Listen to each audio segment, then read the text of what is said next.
Hello and welcome everyone. First of all, to all those amazing people who attended the scholarship test yesterday, well done. We have already emailed you all the prizes that you have won on the basis of your performance. Some of you have won up to 40% on our full course. That is pretty damn amazing. Good job to all of you who participated, and go ahead and check your emails now to avail those amazing offers that you won on the basis of your merit. The agenda of this video is to discuss on mock analysis and the best way to analyze your mocks so that you can improve your test taking ability on each and every test that you take going forward. But even before we get into the how to's, let's for a minute touch on the why to. Why do we actually need to analyze our mocks? The main aim during your preparation for any competitive exam is always to try and maximize your potential. Mentors would often talk about this aspect of preparation, but in order to maximize your potential, what do you actually need to do? It is obvious and a stated fact that you need to practice a lot, but not evaluating your weaknesses, not identifying your strengths will simply not help you realize your potential. It is like working hard, but without any proper direction. You need to be smart about the time you have available for your preparation. And that is precisely where smartly analyzing mocks plays an important role. When I was an aspirant, I always believed in dedicating 6 to 8 hours of analysis for every hour of test taking. What do I mean by that? If I take a test, which is say of 2 hours long, then I will dedicate roughly 12 to 16 hours for analyzing that test. Now, obviously, I can't do that in one day. So I will distribute that over a span of 4 to 5 days. Don't worry, this is just for the initial phase of the mocks that you take. Later on, the amount of time required to analyze one mock automatically reduces. Now calculate this for yourself. Let's say you take a mock, analyze it properly for the next 4 to 5 days, and then rest for the next day along with some revisions that are required, and then take the next mock. Now you have basically taken a mock in 1 week, which is fine at the beginning phase. Now, even if you start this at the, let's say, mid of July or even at August, then by the end of September, you would have actually completed 8 to 10 mocks with proper analysis for each and every mock. Now, if you manage to do this regularly for the initial mocks, you will later be able to reach a stage where you don't require refinement in many different areas. So obviously the time you require previously to analyze the mocks, that will automatically come down for the later mocks. And now you'll be easily able to attempt 2 mocks in 1 week for whatever time is left for your preparation and the test.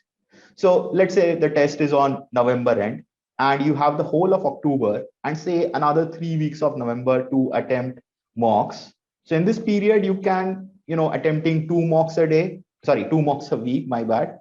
So in this period, you may easily attempt another 14 to 15 mocks. So attempting 20 to 25 mocks with solid analysis for each and every mock is not at all a tough thing to do. If you manage start taking the mocks even earlier, let's say by the mid of May or start of June, then obviously you will be able to take more mocks with the same amount of solid analysis. But do not rush to start taking the mocks. At least cover 60% of your entire syllabus before you start taking the full length mocks. This is important going forward and it will improve your mock taking ability and also understanding the weaknesses and strengths going forward. Those of you who are enrolled with us at MathOratory for the CAT full course or the live workshops, you must have understood the importance of the live workshops by now.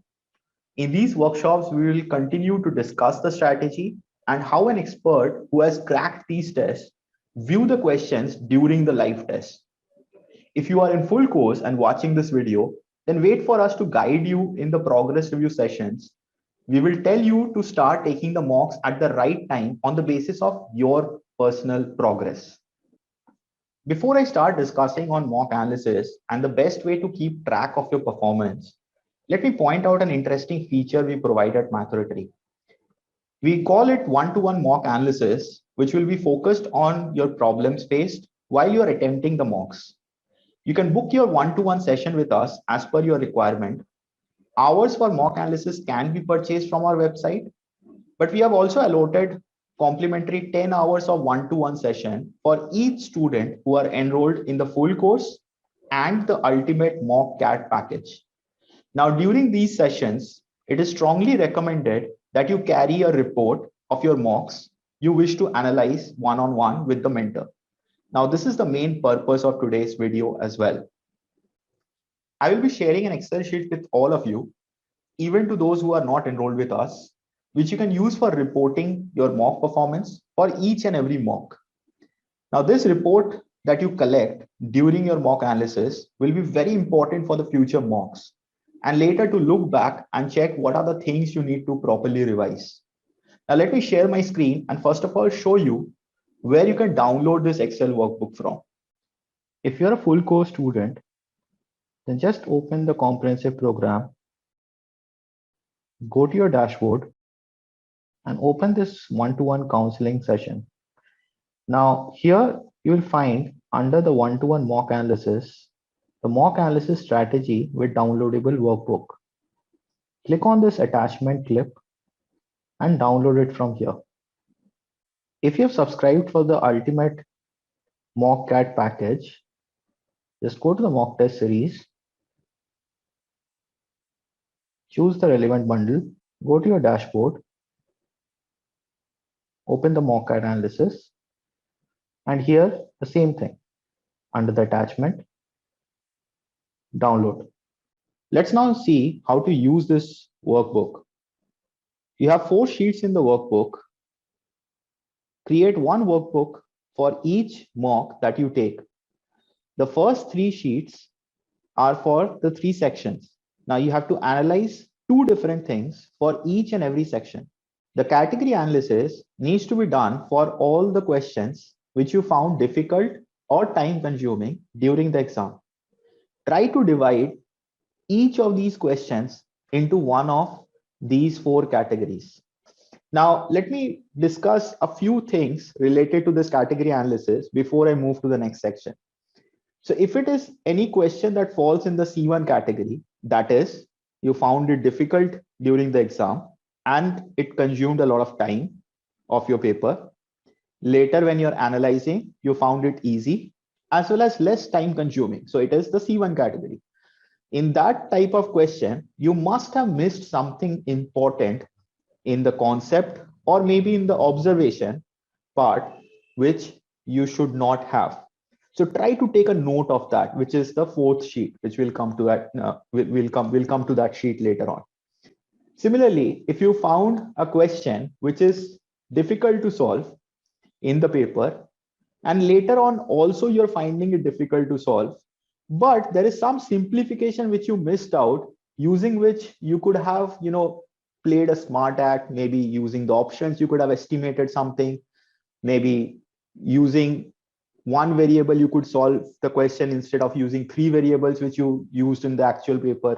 So a lot of these things comes into play. It's a comparative thing you have to understand. So the time-wise thing is more of a comparative thing. How much you actually took during the paper, how much you should have actually taken. So if it is falling in the C2 category, you definitely should have missed something related to simplification, something you missed out in terms of estimation, or maybe less number of variables, or using integers in calculation rather than using fraction. Try to identify what that is.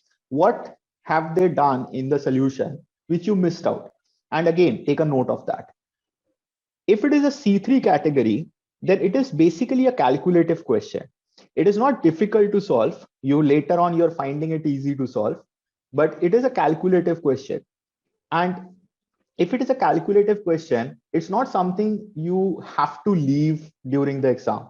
You may later on try it once you have maybe scanned the entire paper, and then you are into the second round of solving the paper.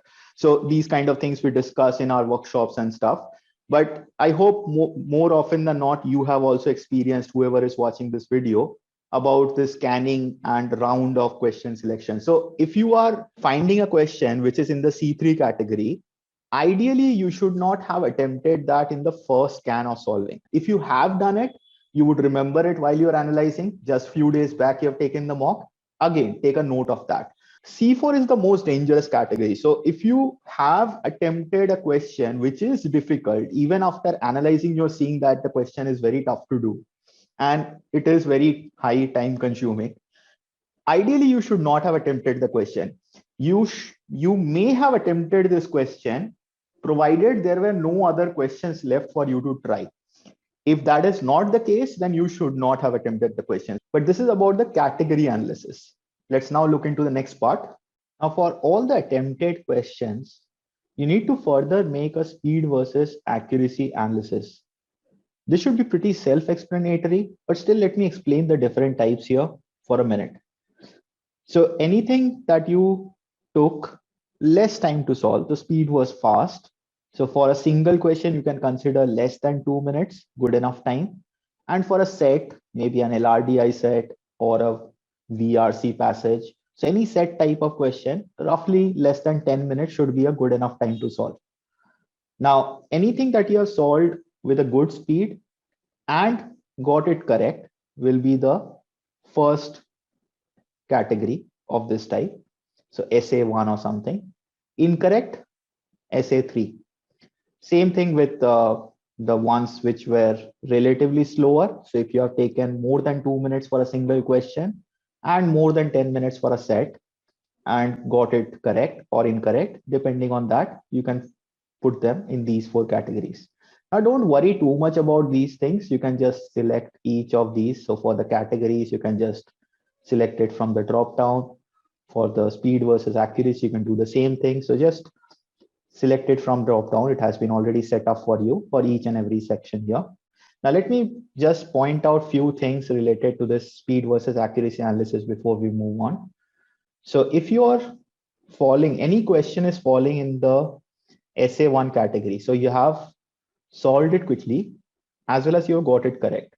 So obviously it's your comfort zone. But please keep a note of that as well. Properly practice good questions on it and improve it further on. If you work on your strengths, it will keep remaining your strength and you can make it even stronger. Anything that is falling in the SA2 category. So it's a potential zone, I call it. So you got it correct, but you were a little slow on this question. Now you have to understand this thing along with this category analysis. So whether you had any issue with the simplification or maybe identification of the question. So if it is an issue with the simplification, try to understand how you could have saved time. If it is an issue with identification, it's something of an area which you are comfortable to solve questions from. But maybe you should have left this question, or maybe you should have tried this question in the second scan. If you have tried it in the second scan and it falls in the SA2 category, you can be relatively okay with it, because in the second scan, if you are taking, let's say, 2 to 3 minutes for each question, it's still fine. So you can keep notes accordingly as well. Now, if it is an incorrectly attempted question, so if you have tried it quickly and got it incorrect, so you have made some sort of error out here. So it is not something from your weak area. It is something from your strong area maybe, or something which you are comfortable solving at. But you have made some conceptual error, or maybe a process related error, or some calculation error. Identify those mistakes. Identifying these mistakes during your mock analysis will help you subconsciously going forward. The more mistakes you identify later on, less of those same mistakes you will make. It's a very simple idea. Now, if it is a question which took you a lot of time to solve, as well as you got it incorrect, please try to understand that this is definitely one of your weak areas.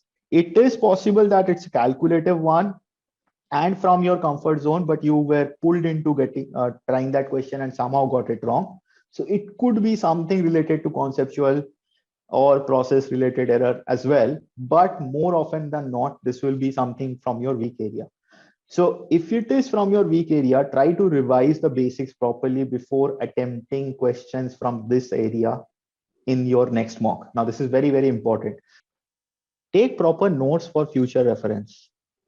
Refer to the sheet when you're revising the areas that you need to before attempting the next mock.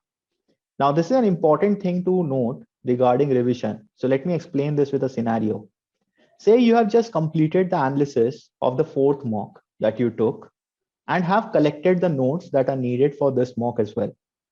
When you're ready to look into the areas that you need to revise, don't just look into the mock report of the fourth mock.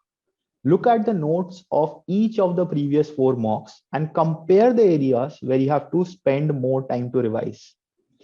Prioritize this properly, and if you work on this wisely, in the long run, it should yield big benefits.